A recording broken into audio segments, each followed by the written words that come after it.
Should we do Girl Most Likely? Is that a rhetorical question? Yeah, because I'm going to do it. Okay, so directorial team behind behind American Splendor.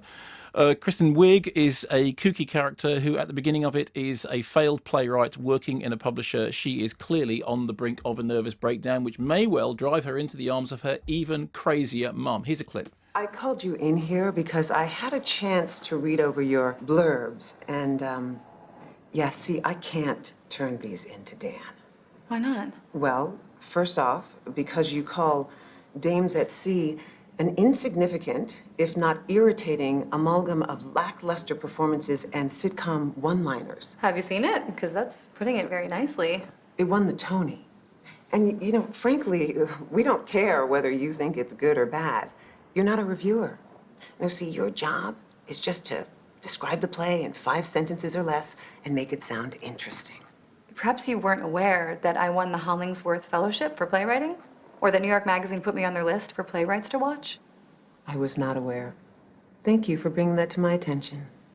So very quickly, she finds herself out of a job, out of a relationship, and in dire straits. And in an attempt to get the attention of her errant boyfriend, she attempts suicide and is then sent back to live with her mum, played by Annette Bening, who is addicted to gambling, incidentally. There we go, there's the runner thing. And is currently living with Matt Dillon, who plays a character called George Bush, the Bush, who says that the mighty Bush, who says that in fact he's an undercover agent.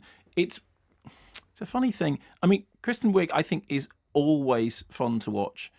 But this is one of those films that's kind of built on the kooks and tics and mannerisms that she does, and she does them really well, and I think she's a really good comic performer, and I've really enjoyed many films that she's in. But this is kind of, you know, that thing with indie-inflected kookiness is that there's a very thin line between quirky and irksome, and a little bit of kook goes an awful long way.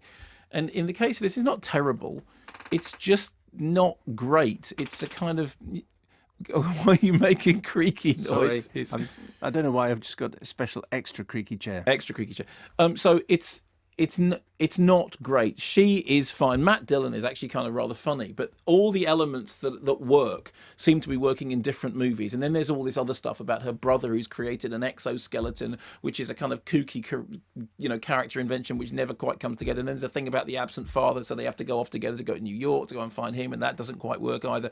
So at the end of the, you know, the running time of 103 minutes, you think, okay, well, I mean, I've had 6, 7, 8 laughs perhaps, but it doesn't, you know, it does not add up to that much. And there are plenty of points in it in which you go, you have built this entire movie around the basis that Kristen Wiig is inherently funny, and she is, but that's not kind of enough. What you need is a script of the sort of standard of Bridesmaids and an idea of the standard of Bridesmaids, and you haven't got that.